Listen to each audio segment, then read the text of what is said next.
नमस्कार, दोपहर के 12 बज गए हैं। आप देख रहे हैं आज तक पर ब्रेकिंग न्यूज। आपके साथ मैं हूं शुभांकर मिश्रा। ब्रेकिंग न्यूज की शुरुआत जो है वो बिहार में रामनवमी के दिन हुई हिंसा के बाद खड़े सियासी तूफान से करेंगे। बिहार विधानसभा के अंदर और बाहर बीजेपी ने बिहार सरकार के खिलाफ जमकर हंगामा किया। बीजेपी का यह आरोप है कि नीतीश सरकार शोभा यात्रा पर पथराव करने वाले उपद्रवियों के लेकर नरम है। साथ ही बीजेपी सासाराम में हुए धमाके की एनआईए जांच की मांग कर रही है। बीजेपी ने हिंसा के बाद समीक्षा बैठक बुलाने में देरी पर भी सवाल उठाए हैं। उधर हिंसा के बाद पुलिस एक्शन में है। बिहार शरीफ में करीब 80 और सासाराम में 43 लोगों को गिरफ्तार किया चुका है। हिंसा के बाद पहली बार बिहार शरीफ का बाजार आज खुला है। फिलहाल बिहार शरीफ और सासाराम दोनों जगह स्थिति शांतिपूर्ण बनी हुई है। तो बीजेपी ने नीतीश कुमार के इस्तीफे की मांग की है, प्रदर्शन किया है, तस्वीरें दिखा रहे हैं। साथ ही यह आरोप भी लगाया है कि पक्षपातपूर्ण तरीके से कार्यवाही जो है वो की जा रही है और कार्रवाई में ढिलाई, साथ ही पक्षपातपूर्ण रवैया, दोनों का आरोप बीजेपी लगा रही है। आज अगर महोदय तजिया निकलता है, कोई पत्थर नहीं बरसता है, लेकिन रामनवमी के शोभा यात्रा पर पत्थर बरसता है, रोकने का प्रयास करता है, हिंदुओं को अपमानित करने का बात करता है। महोदय, ये अल्पसंख्यक समाज के लोगों के तुष्टीकरण की राजनीति में, वोट की राजनीति में ये बिहार को आतंकवादियों का घर बनाया जा रहा है। आप सासाराम में बम बनाते समय विस्फोट हुआ, लेकिन कार्रवाई नहीं की गई। बांका में, भागलपुर में बम बनाते समय भी विस्फोट हुआ, उसको दबाया गया। अल्पसंख्यक समुदाय के लोग थे, आखिर कब तक अल्पसंख्यकों की मेहमानबाजी राज्य सरकार करते रहेगी। बिहार में विकास हो रहा है, काम हो रहा है, हम लोग सब मिलजुल कर रहे हैं। महागठबंधन सरकार अच्छा काम कर रही है, लेकिन ये जो हरकत है भारतीय जनता पार्टी और आरएसएस का, जब भी राम जन्मभूमि अभी हर बार पूजा होता है, कहीं कुछ नहीं। और राम ये जयंती के अवसर पर इस तरह से आप फूट डाल के लड़ाने का जो काम कर रहे हैं, इसको बंद करिए, नहीं तो जनता आपको माफ नहीं। सिर्फ भारतीय जनता पार्टी पर दोषारोपण कर देना, ये बहुत साफ तौर पर है कि माननीय मुख्यमंत्री जी या उनकी जो पूरी सरकार है वो बिल्कुल असंवेदनशील है। सरकार को शक्ति दिखानी चाहिए था। माननीय मुख्यमंत्री जी को समीक्षा बैठक प्रारंभिक दौर में ही करना चाहिए था। इधर आपको बता दें कि रामनवमी के बाद हिंसा जो हुई उसमें बिहार शरीफ के हालात क्या हैं, ये आपको दिखाने के लिए सीधे ब्रेकिंग न्यूज में ले चलते हैं बिहार शरीफ, जहां पर मेरी सहयोगी श्वेता सिंह मौजूद हैं। उन्होंने एक रिपोर्ट भेजी है, हम आपको दिखाते हैं। ये बिखरे हुए पत्थर आज भी रामनवमी के दिन बिहार शरीफ में हुए दंगे की गवाही दे रहे हैं।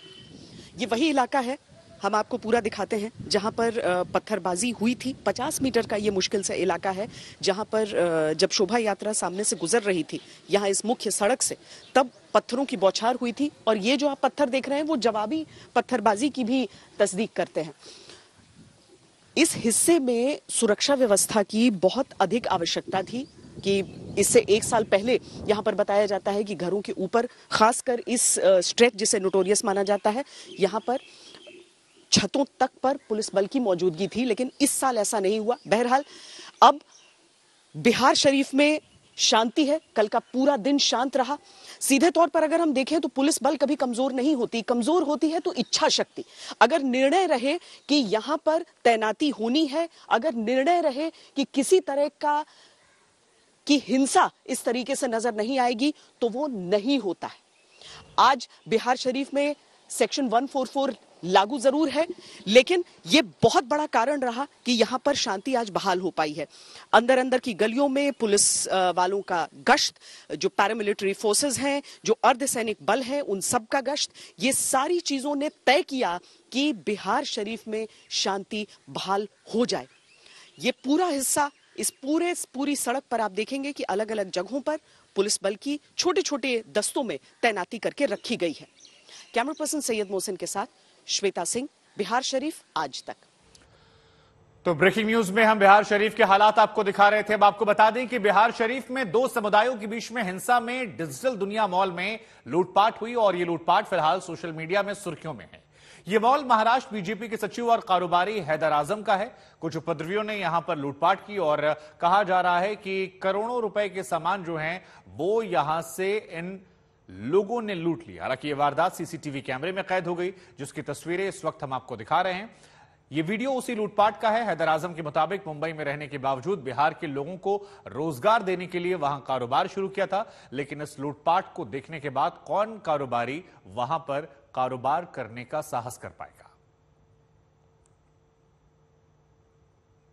दरअसल सोशल मीडिया और टेलीविजन चैनल्स पर एक सीसीटीवी फुटेज काफी वायरल है, जिसमें देखा जा सकता है कि दंगाई एक इलेक्ट्रॉनिक दुकान के शटर को तोड़ रहे हैं और फिर कई दंगाई उस दुकान में घुसकर वहां से टीवी, लैपटॉप, मोबाइल जो कुछ उनके हाथ लगा वो लूट कर ले जा रहे हैं। और दरअसल हम उसी दुकान पर इस वक्त मौजूद हैं और आपको हम यहां एक्सक्लूसिव तस्वीरें दिखा रहे हैं उस दुकान की, जो आप देख सकते हैं किस तरीके से पूरा दुकान यहां पर लुट चुका है।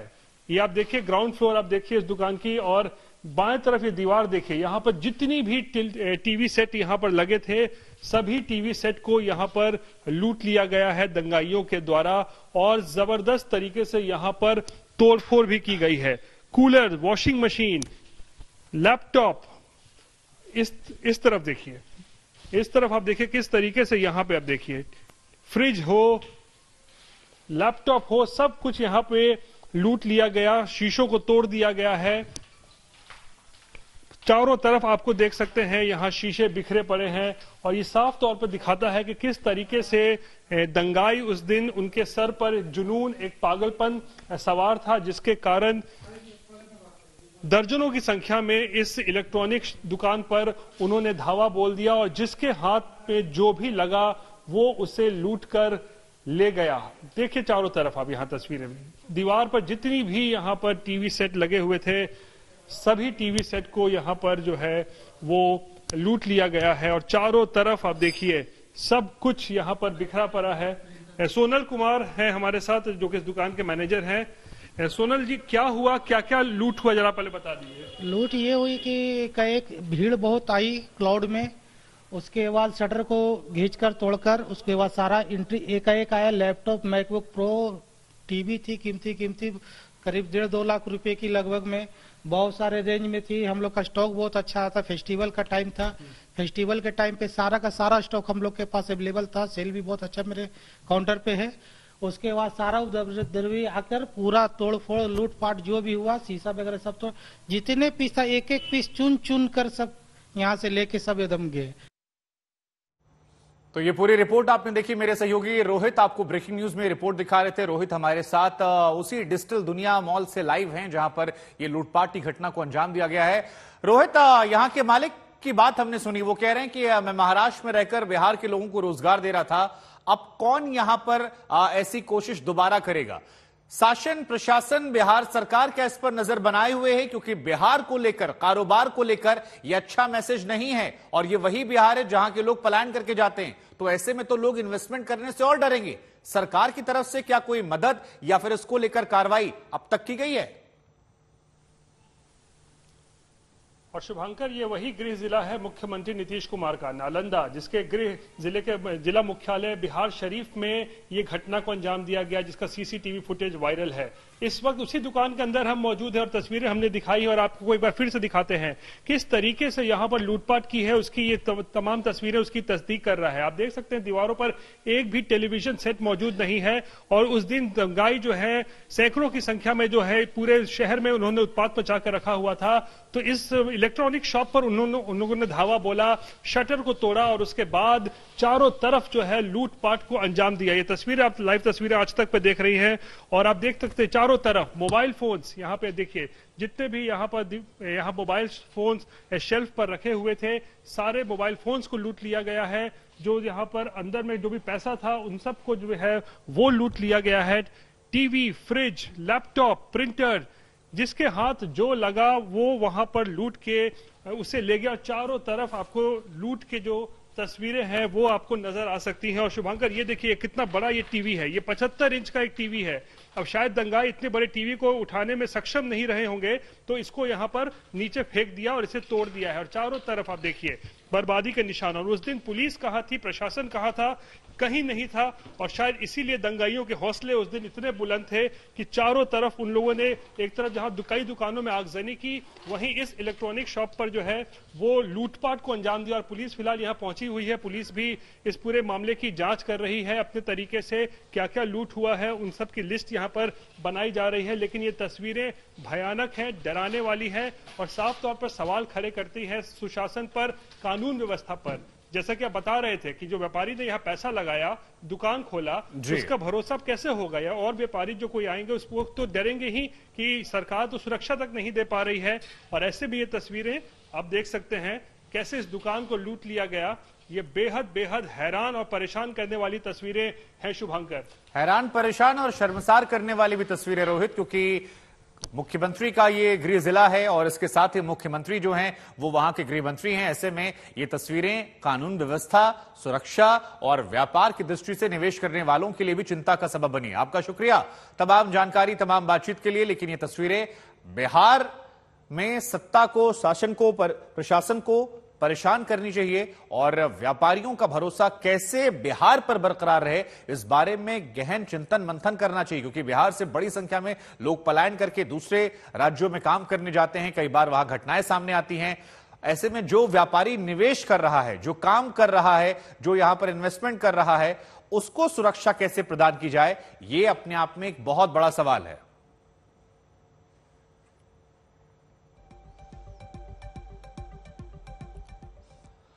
और अब ब्रेकिंग न्यूज में आगे बढ़ते हैं, बात करते हैं एक और खबर को लेकर। बिहार में हिंसा को लेकर बीजेपी नीतीश सरकार पर हमलावर है। उधर आरजेडी के विधायक सुधाकर सिंह का भी बड़ा बयान आया है। कहा कि प्रशासनिक अधिकारियों की मिली भगत के बगैर ऐसी घटनाएं नहीं हो सकती हैं। ये बड़ा स्टेटमेंट जो है वो सुधाकर सिंह ने दिया। हालांकि नीतीश कुमार के खिलाफ बोलने के लिए जाने जाते हैं, तो ऐसे में क्या नीतीश कुमार पर यह दबाव की राजनीति सुधाकर सिंह की है, या वाकई में उन्हें लग रहा है कि उन्हीं की सरकार जो है उसमें अफसरों से मिली भगत है और उस वजह से ऐसी घटना को अंजाम दिया गया।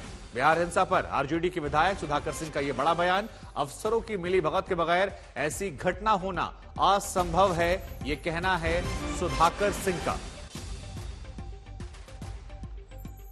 ये बड़ी खबर, बड़ी जानकारी हम आपको दे रहे हैं। बिहार हिंसा पर आरजेडी विधायक का बड़ा बयान। अधिकारियों पर आरजेडी विधायक ने सवाल उठाए हैं और यह कहा कि बिना अफसरों की मिली भगत के ऐसी घटना होना असंभव है।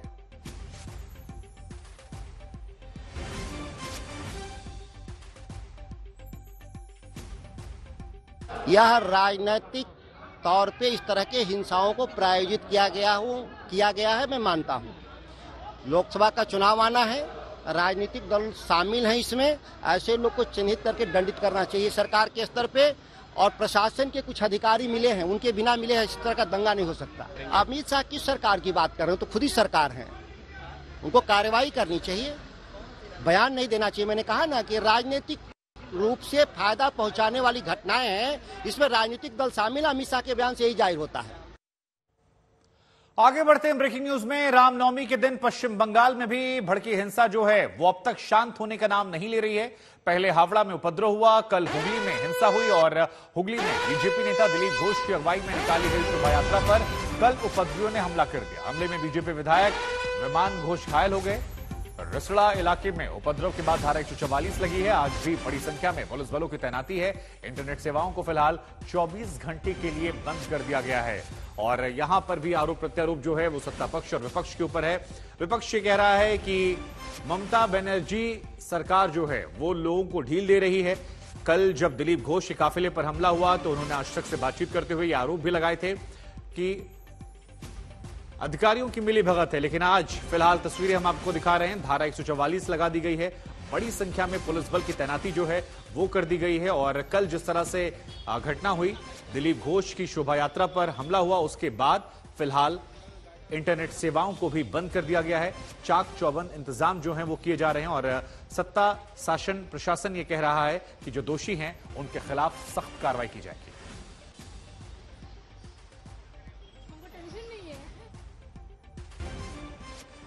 और अब ब्रेकिंग न्यूज में बात करते हैं बंगाल भाजपा अध्यक्ष सुकांता मजूमदार को लेकर, जिन्होंने ममता सरकार को चैलेंज किया है। कहा कि कल शोभा यात्रा पर पथराव हुआ, यह सोची समझी साजिश थी। मजूमदार की माने तो टीएमसी उपद्रवियों को शह दे रही है, ये कहना है मजूमदार का। कहा कि शोभा यात्रा पर जो हमला हुआ वो सोची समझी साजिश थी, ये बड़ी बात कही गई है मजूमदार की तरफ से। शोभा यात्रा पर कल बम फेंके गए थे और सुकांता मजूमदार ने कल भी कहा था कि बिना टीएमसी की मिली भगत के ये संभव नहीं हो सकता, जब वो आज तक से बातचीत कर रहे थे, और आज फिर इस बात को उन्होंने दोहराया है।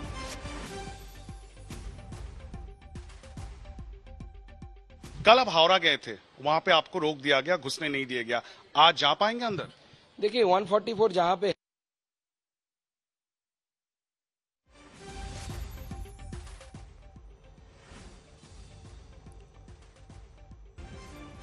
बीजेपी के अध्यक्ष सुकांत मजूमदार। सुकांत जी, आप रिश्रा में जा रहे हैं, कल आप हावड़ा गए थे, वहां पे आपको रोक दिया गया, घुसने नहीं दिया गया, आज जा पाएंगे अंदर? देखिए 144 जहां पे है, हम कोशिश करेंगे वहां पे जाने के लिए, लेकिन पश्चिम बंगाल की पुलिस जैसे हर जगह में दांगा रोकने के लिए वो असमर्थ हो रही है। हम जोर नहीं डालेंगे, क्योंकि हम जाएंगे तो कुछ हो गया तो उसका जिम्मेदारी हमारे सिर पे डालेंगे, बीजेपी के सिर में डालेंगे। तो लॉ एंड ऑर्डर सिचुएशन जो है उसको हम मेंटेन करना चाहते हैं, क्योंकि इसमें हम चाहते हैं कि शांति बनी रहे। सबसे जो फर्स्ट प्रायोरिटी है हमारी वो शांति है। शांति पहले कायम हो जाए, बाकी लोगों से हम मिलेंगे, हमारे विधायक से मिलेंगे, जो आक्रांत हुए हैं उनसे मिलेंगे और सारी चीजों को हम मुआयना करेंगे। उसके बाद अगर जरूरत पड़ी तो अंदर भी जाएंगे। सरकार की ओर से सीधा सीधा जो ब्लेम है वो बीजेपी के ऊपर डाला गया है, ये कहते हुए कि दिलीप घोष जैसे नेता और बाकी जितने भी बीजेपी के नेता है वो लोग भड़काऊ भाषण दे रहे हैं और चाहते हैं कि यहाँ पे दंगा फैले। देखिए दिलीप घोष का भड़काऊ भाषण दिखाने के लिए बोलिए उन लोग। कल जो जुलूस था वहां पे दिलीप घोष जी ने कहां पे भड़काऊ भाषण दिया, ये दिखाने के लिए बोलिए। हमला हो रहा है मस्जिद से, एक मुस्लिम एरिया के अंदर से जब जुलूस जा रहा था उसमें बम गिरा, पत्थर गिरा और हजारों की संख्या में पत्थर फेंका गया। तो ये पत्थर, इतना पत्थर की सडनली आसमान से गिरा क्या? ये तो पहले से प्री प्लान था, जमा किया गया था। बम तो ऐसा नहीं कि आपको नुक्कड़ में मिलता है खरीदने के लिए, बम बनाया जाता है ना, एक कंट्री बम जो होता है। तो ये बम बनाया गया था पहले से, प्रिपरेशन एज ए प्रिपरेशन। एक बम बनाने के लिए तो 5 मिनट नहीं लगता, ज्यादा ही लगता होगा। तो ये बम बनाया गया था रामनवमी पे फेंकने के लिए।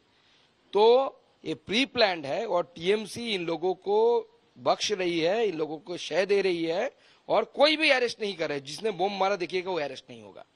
तो इसलिए टीएमसी अभी क्या कोशिश कर रही है, अपना नाकामयाबी, प्रशासन की नाकामयाबी बीजेपी के ऊपर से देकर पार होने की कोशिश कर रही है। रामनवमी हिंदू करेंगे, यहाँ पे पालन करेंगे, अगली बार इससे बड़ा होगा। तो ये तस्वीरें हम आपको दिखा रहे हैं। यहां पर बीजेपी जो है वो पुलिस के अधिकारियों से बातचीत कर रहे हैं। बीजेपी के प्रदेश अध्यक्ष सुकांता मजूमदार इस वक्त आपको नजर आ रहे हैं। प्रशासन के अधिकारी उन्हें समझाने की कोशिश कर रहे हैं, वो जानने की कोशिश कर रहे हैं। और कल जो घटना घटित हुई थी उसमें बीजेपी के एक विधायक विमान घोष घायल भी हुए थे और आज बीजेपी इसी को लेकर प्रदर्शन कर रही है।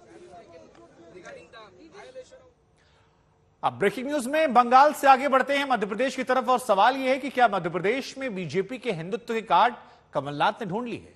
क्या बीजेपी के हिंदुत्व को कांग्रेस अपने हिंदुत्व से काटेगी?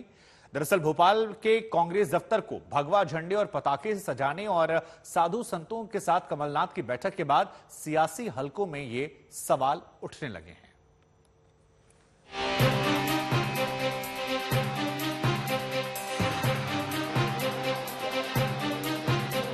ये भोपाल का कांग्रेस मुख्यालय है।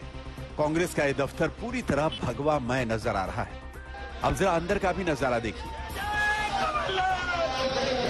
साधु संतों के बीच बैठे एमपी के पूर्व सीएम और नेता कमलनाथ। साधु संत कमलनाथ को गदा भेंट कर रहे हैं। मौका है धर्म संसद का।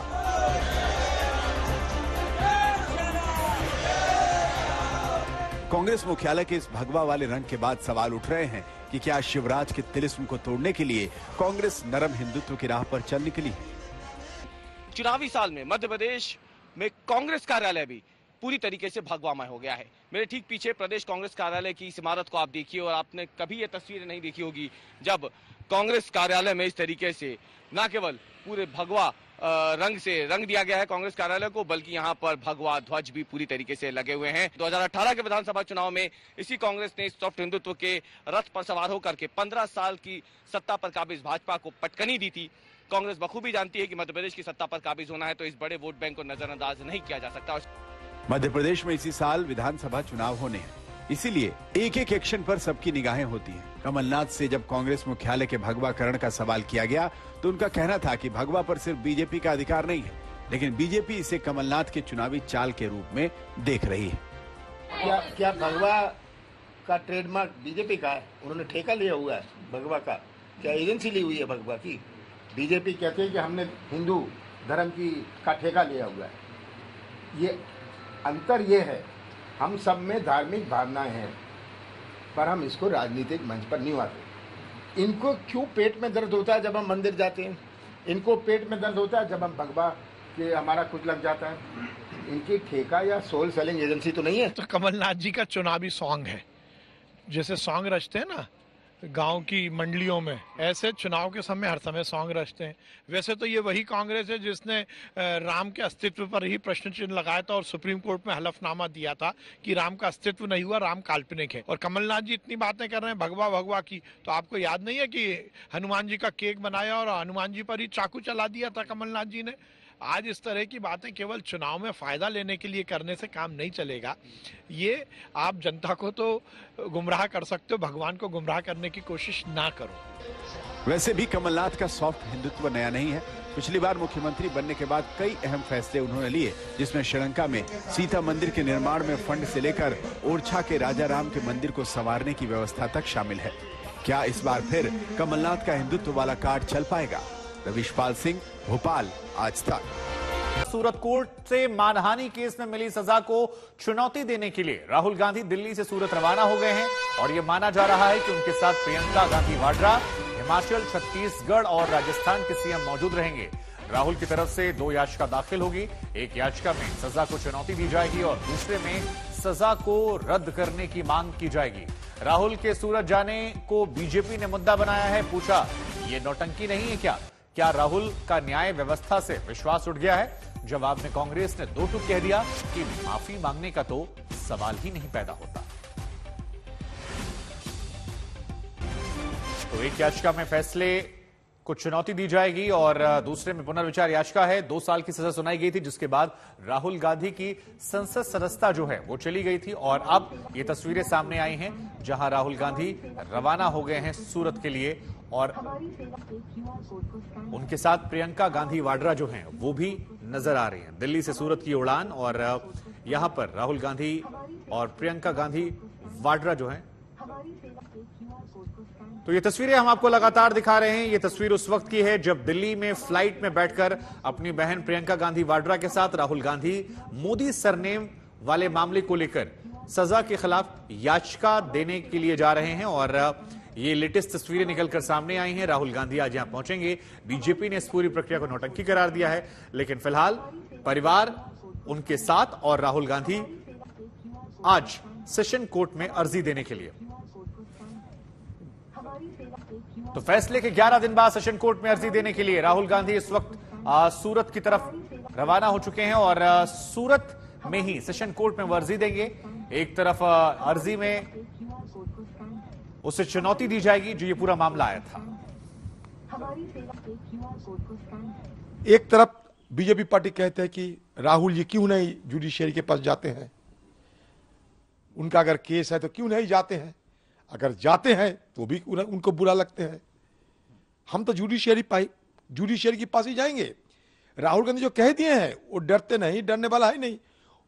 वो मोदी जी से और अमित शाह जी के सामने सर झुकाएंगे नहीं, तो कहां जाएंगे? जुडिशियरी के पास ही तो जाना है।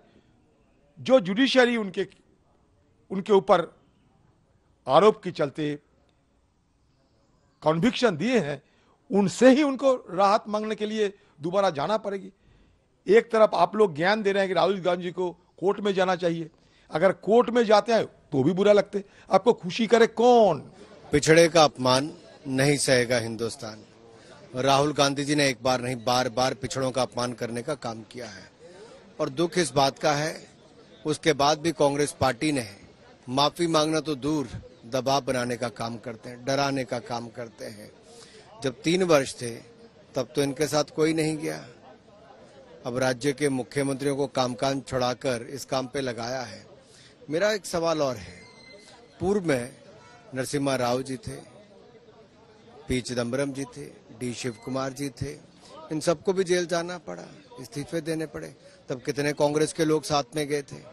क्या एक परिवार संविधान से बड़ा हो गया, संसद से बड़ा हो गया, देश से बड़ा हो गया है? तो ये तस्वीर हम आपको दिखा रहे हैं। बीजेपी कह रही है कि परिवार के लिए सारे कांग्रेसी नेता साथ हैं। कांग्रेस कह रही है कि बीजेपी कल तक नसीहत दे रही थी कि राहुल गांधी को कोर्ट की प्रक्रिया के तहत गुजरना चाहिए, और अब जब वो प्रक्रिया के तहत गुजर रहे हैं तो बीजेपी फिर सवाल खड़े कर रही है।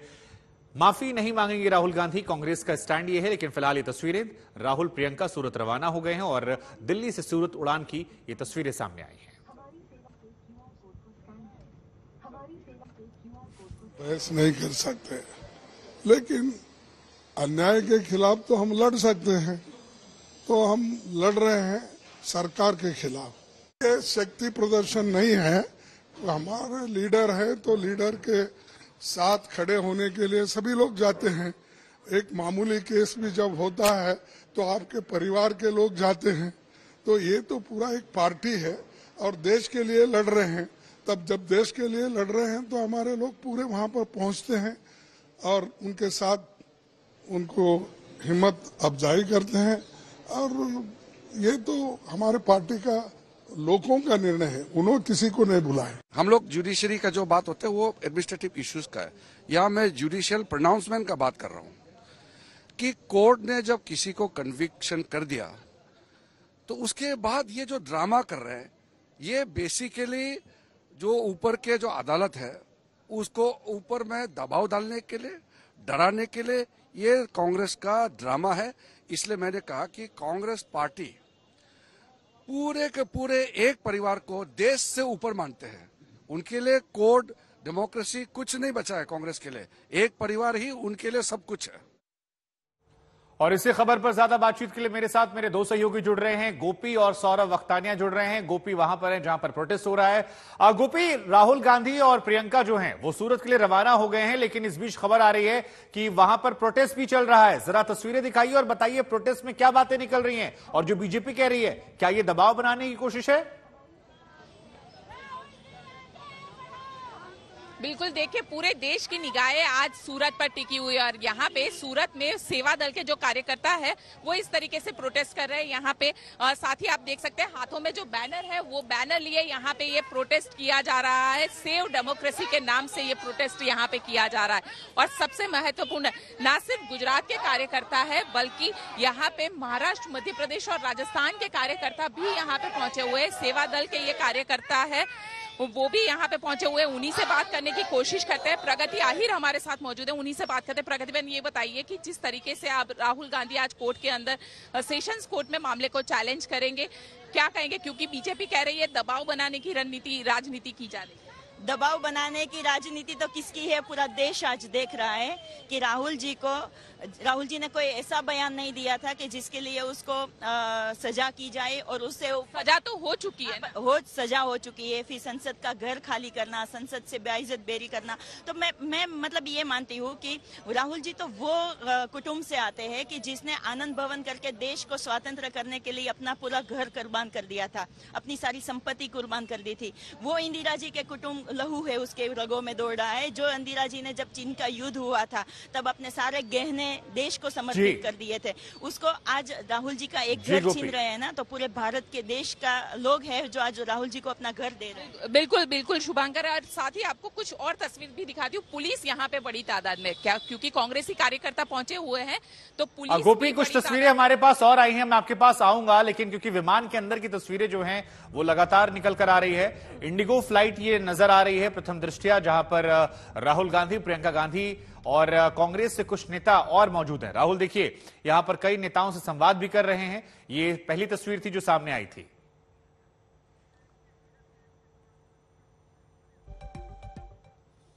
और अब आपको सीधे ले चलते हैं प्रधानमंत्री नरेंद्र मोदी के पास, जो सीबीआई के खास समारोह में अपना संबोधन रख रहे हैं। अपने कौशल से सामान्य जन को एक विश्वास दिया है। आज भी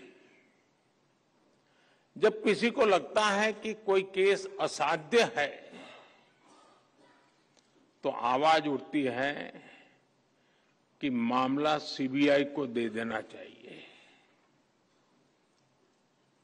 लोग आंदोलन करते हैं कि केस उनसे लेकर के सीबीआई को दे दो।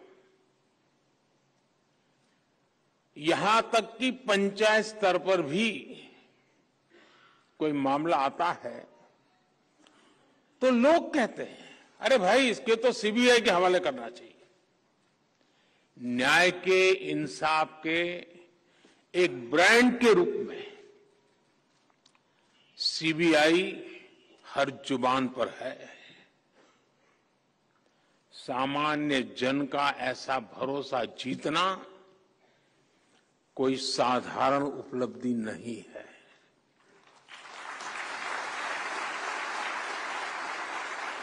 और इसके लिए पिछले 60 वर्षों में जिन ने योगदान दिया है, इस संगठन में रहे सभी अधिकारी, सभी कर्मचारी बहुत बहुत बधाई के पात्र हैं। अभी यहां कई साथियों को उत्कृष्ट सेवा के लिए पुलिस मेडल से भी सम्मानित किया गया है। जिनका सम्मान करने का मुझे अवसर मिला है, जिनको सम्मान प्राप्त हुआ है, उनको, उनके परिवारजनों को मेरी तरफ से बहुत बहुत बधाई। साथियों, इस महत्वपूर्ण पड़ाव पर अतीत की उपलब्धियों के साथ ही आने वाले समय की, भविष्य की चुनौतियों पर मंथन भी उतना ही आवश्यक है। आपने जो चिंतन शिविर किया है, इसका उद्देश्य भी अपने आप को अपग्रेड करना, अपने आप को अपडेट करना और इसमें पुराने अनुभवों से सीख लेते हुए भविष्य के रास्ते निकालने हैं, निर्धारित करने हैं। ये भी ऐसे समय में हो रहा है जब देश ने अमृत काल की यात्रा का आरंभ किया है। कोटि कोटि भारतीयों ने आने वाले 25 सालों में भारत को विकसित बनाने का संकल्प लिया है और विकसित भारत का निर्माण प्रोफेशनल और एफिशिएंट इंस्टीट्यूशंस के बिना संभव नहीं है। और इसलिए सीबीआई पर बहुत बड़ी जिम्मेदारी है। साथियों, पिछले 6 दशकों में सीबीआई ने मल्टी डायमेंशनल और मल्टी डिसिप्लिनरी जांच एजेंसी के तौर पर अपनी पहचान बनाई है। आज सीबीआई का दायरा काफी बड़ा हो चुका है। बैंक फ्रॉड से लेकर वाइल्ड लाइफ से जुड़े अपराधों, यानी यहां से यहां तक, महानगर से लेकर के जंगल तक अब सीबीआई को दौड़ना पड़ रहा है। ऑर्गेनाइज क्राइम से लेकर साइबर क्राइम तक के मामले सीबीआई देख रही है। लेकिन मुख्य रूप से सीबीआई की जिम्मेदारी भ्रष्टाचार से देश को मुक्त करने की है। भ्रष्टाचार कोई सामान्य अपराध नहीं होता। भ्रष्टाचार गरीब से उसका हक छीनता है। भ्रष्टाचार अनेक अपराधों का सिलसिला शुरू करता है, अपराधों को जन्म देता है। भ्रष्टाचार लोकतंत्र और न्याय के रास्ते में सबसे बड़ा रोड़ा होता है। विशेष रूप से जब सरकारी तंत्र में भ्रष्टाचार हावी रहता है तो वो लोकतंत्र को फलने फूलने नहीं देता। जहां भ्रष्टाचार होता है वहां सबसे पहले युवाओं के सपने बलि चढ़ जाते हैं, युवाओं को उचित अवसर नहीं मिलते। वहां सिर्फ एक विशेष इकोसिस्टम ही फलता फूलता है। भ्रष्टाचार प्रतिभा का सबसे बड़ा दुश्मन होता है और यहीं से भाई भतीजावाद, परिवारवाद पनपता रहता है और अपना शिकंजा मजबूत करता रहता है। जब भाई भतीजावाद और परिवारवाद बढ़ता है तो समाज का, राष्ट्र का सामर्थ्य कम होता जाता है और जब राष्ट्र का सामर्थ्य कम होता है तो विकास अवश्य प्रभावित हो जाता है।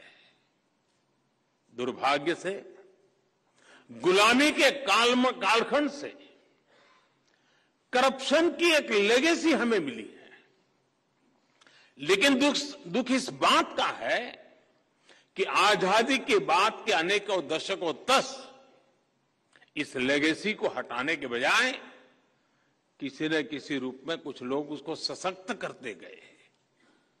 साथियों, आप याद कीजिए 10 वर्ष पहले जब आप गोल्डन जुबिली मना रहे थे तब देश में क्या स्थिति थी? तब की सरकार के हर फैसले, हर प्रोजेक्ट सवालों के घेरे में थे।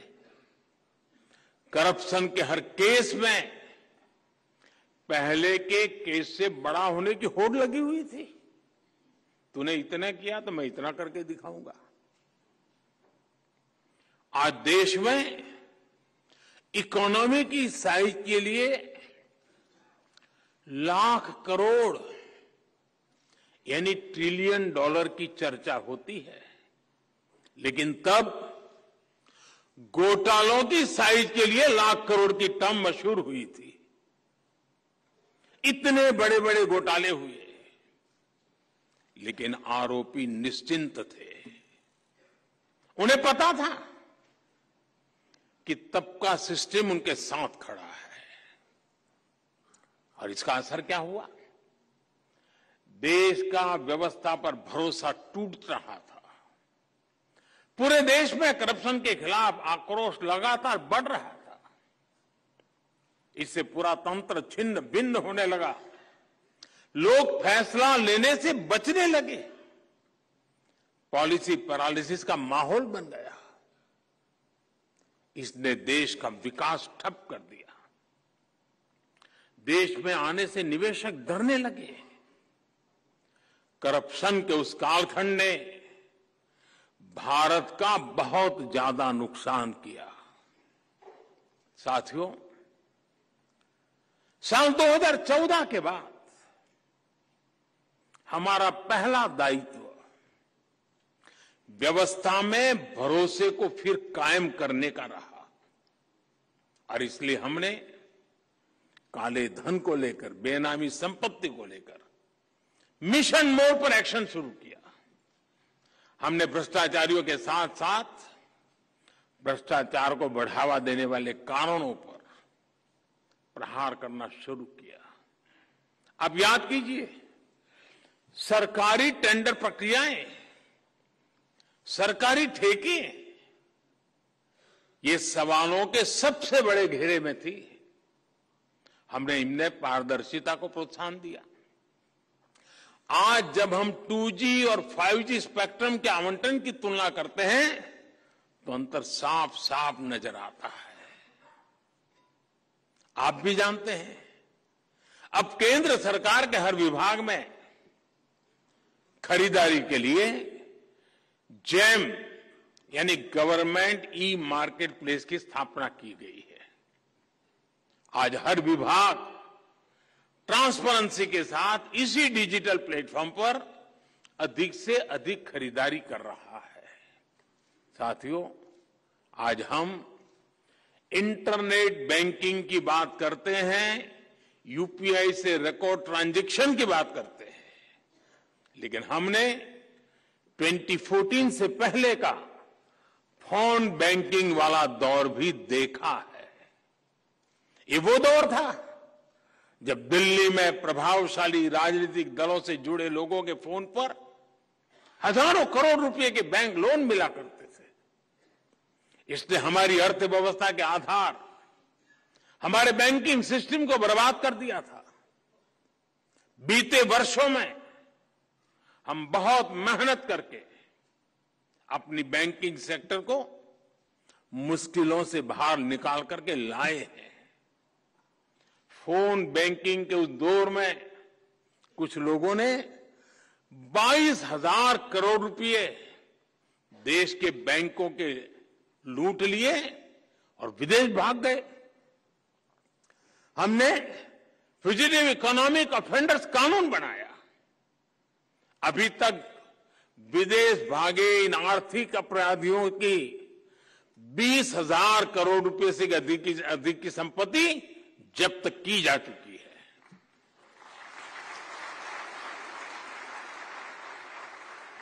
साथियों, भ्रष्टाचारियों ने देश का खजाना लूटने का एक और तरीका बना रखा था, जो दशकों से चला आ रहा था। ये था सरकारी योजनाओं के लाभार्थियों से लूट। पहले की सरकारों में जो मदद गरीब लाभार्थियों के लिए भेजी जाती थी, वो बीच में ही लूट ली जाती थी।